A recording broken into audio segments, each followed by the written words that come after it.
Bapak, Ibu, dan Saudara saya kasih dalam Kristus.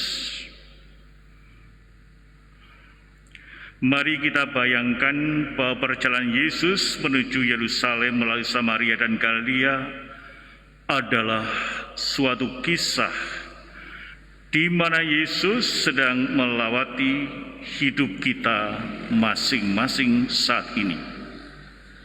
Ini suatu momen yang sangat penting, karena jika Yesus telah lewat, sia-sialah kesempatan ini bagi kita semuanya. Bapak, Ibu, dan saudara kasih, ketika kita sakit, kita sangat membutuhkan pertolongan.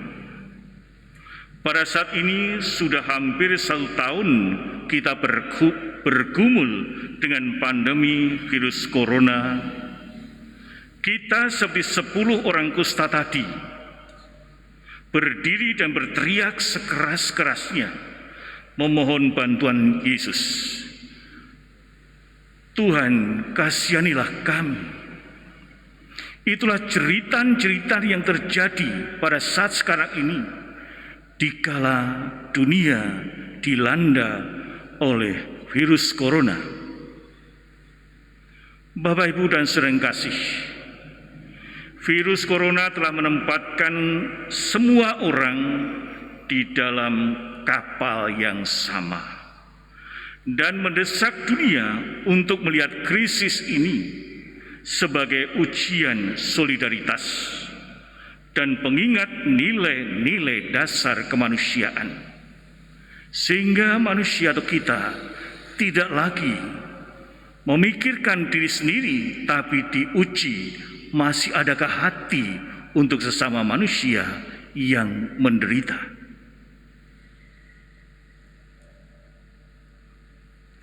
Virus corona telah mengambil alih hidup kita. Kita semua menyadari bahwa kita berada di kapal yang sama. Kita semua rapuh, kita semua bingung saat sekarang ini.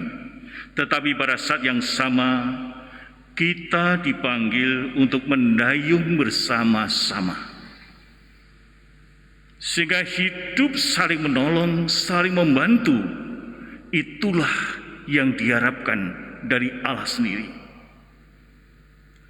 Karena hidup saling membantu dan saling menolong dalam kehidupan kita sehari-hari, beban akan menjadi ringan. Inilah diharapkan kita sebagai orang-orang beriman, sebagai orang-orang pengikut Kristus. Dalam menghadapi pandemi ini, Tuhan meminta kita untuk bangkit kembali dan mempraktikkan solidaritas dan harapan yang mampu memberikan kekuatan, memberikan dukungan, dan juga makna pada saat-saat yang sulit ketika segala sesuatu tampak menggelepar. Bisa kita perhatikan di paroki kita, 1 Petrus ini, gerakan-gerakan yang dilakukan adalah sebuah ungkapan solidaritas untuk membantu sesama. Yang terakhir misalnya tentang bantuan kesehatan, masker, dan sebagainya, merupakan tanda solidaritas kita kepada orang-orang yang sungguh-sungguh memerlukan. Bapak, Ibu, dan saudara yang kasih,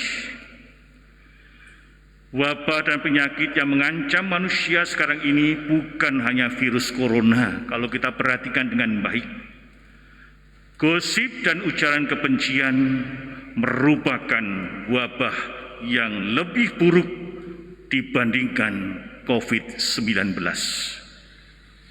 Perbuatan gosip dan ujaran kebencian adalah perbuatan setan yang bertujuan memecah belah umat manusia. Sadar atau tidak sadar, itulah yang terjadi dikala manusia menumbuh kembangkan ujaran kebencian dalam hidupnya. Maka kita diminta hati-hati. Kalau kita menge-share, kita dapat info dari mana, ternyata itu ujaran kebencian semata-mata. Beranikah kita mengerem, bahkan menghapus begitu saja? Sehingga gosip dan ujaran kebencian menutup hati masyarakat, menutup hati kita mengunci persatuan dan juga kesatuan bangsa. Tahun 2020 adalah tahun yang penuh kesia-siaan kalau kita perhatikan secara sepintas. Adanya pandemi yang sampai saat ini belum tahu kapan akan berhenti. Adanya kebohongan, ujaran kebencian, dan juga ketidakadilan di lingkungan kita, di sekitar kita. Ujaran kebencian dan kebohongan telah membuat kehidupan manusia dan lingkungan menjadi merosot, turun kualitasnya. Itu gara-gara ujaran kebencian yang selalu kita dengar setiap hari, dan mungkin juga secara tidak sadar kita pun membuat ujaran kebencian seperti itu, sehingga kualitas hidup kita, kualitas hidup bersama akhirnya menurun. Inilah yang terjadi. Bapak, Ibu, dan saudara kasih, pada tahun 2020 ini memberikan kenangan yang tak pernah akan terlupakan bagi kita semuanya. Banyak orang yang baru mengalami Pekan Suci dan Natal, gereja itu sepi dan sunyi tanpa kehadiran umat. Umur saya sudah 63 tahun, 64 tahun, baru kali ini, mungkin Bapak Ibu juga merasakan, Pekan Suci dan Natal sepi dan sunyi luar biasa. Namun kalau saya renungkan, Paskah tetap memberikan pesan pengharapan di masa-masa gelap dunia sekarang ini.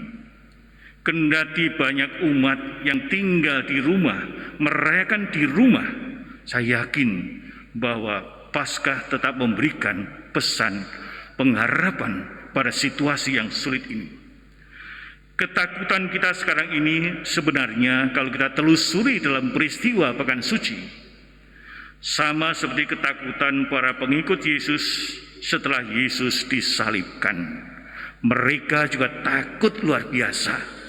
Itu kalau kita perhatikan bagaimana para murid atau pengikut-pengikut Yesus waktu itu setelah Yesus disalibkan, mereka cemas, takut, mengalami kegelapan di dalam hidup mereka, mengalami kegelapan pikiran dan hati mereka.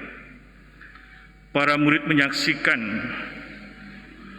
drama penderitaan, tragedi yang tidak terduga dan sangat tiba-tiba.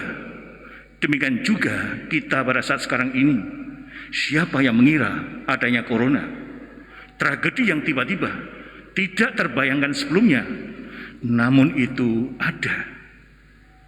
Dan sungguh-sungguh nyata, suatu keniscayaan, mau tidak mau kita harus menghadapi seperti itu.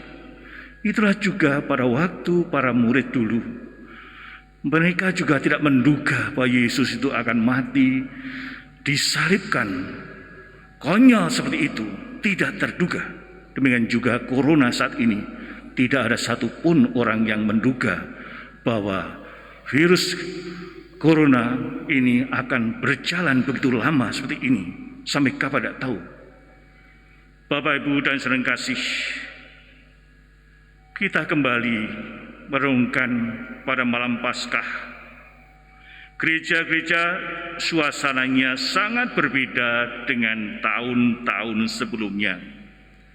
Biasanya setelah lilin Paskah itu dinyalakan, ruangan-ruangan itu tampak jelas terang. Apalagi pada waktu janji baptis, lilin umat menyala, terang itu semua ada. Simbol suatu kegembiraan, simbol suatu sukacita. Namun pada saat ini, pada tahun ini sangat berbeda karena kekosongan yang menyertainya. Gereja kosong. Tapi saya berharap, kendati gereja kosong, hati kita tidak kosong. Hati kita diisi oleh yang ilahi. Hati kita diisi oleh Allah sendiri. Memang sedih.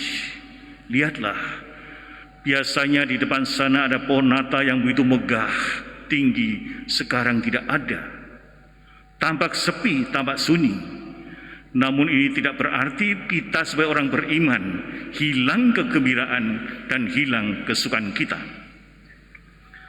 Bapak, Ibu, dan saudara kasih, pada saat ketakutan, kecemasan melanda dunia, kita justru dipanggil menaburkan benih-benih pengharapan dengan sikap peduli, meskipun apa yang kita lakukan itu kecil, serta doa yang penuh kasih.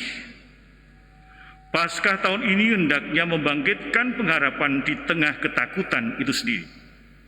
Semoga kita membawa pesan-pesan kehidupan di masa-masa penuh tantangan dan kesulitan ini. Kita tidak boleh menyerah pada rasa takut. Semoga hati kita tetap terbuka terhadap sesama manusia yang menderita. Tidak lagi berpikir untuk diri kita sendiri, tapi kita mampu melihat, oh, ada sesama yang menderita dan kita mau mengulurkan tangan kita. Bapak, Ibu, dan saudara yang kasih, dalam perikop Injil tadi, cara Yesus menyembuhkan mereka adalah menyuruh mereka menunjukkan diri kepada para imam besar. Saat di tengah jalan, mereka itu menjadi sembuh. Dari ke-10 orang itu, hanya 1 dari mereka yang kembali kepada Yesus untuk bersyukur atas kesembuhannya.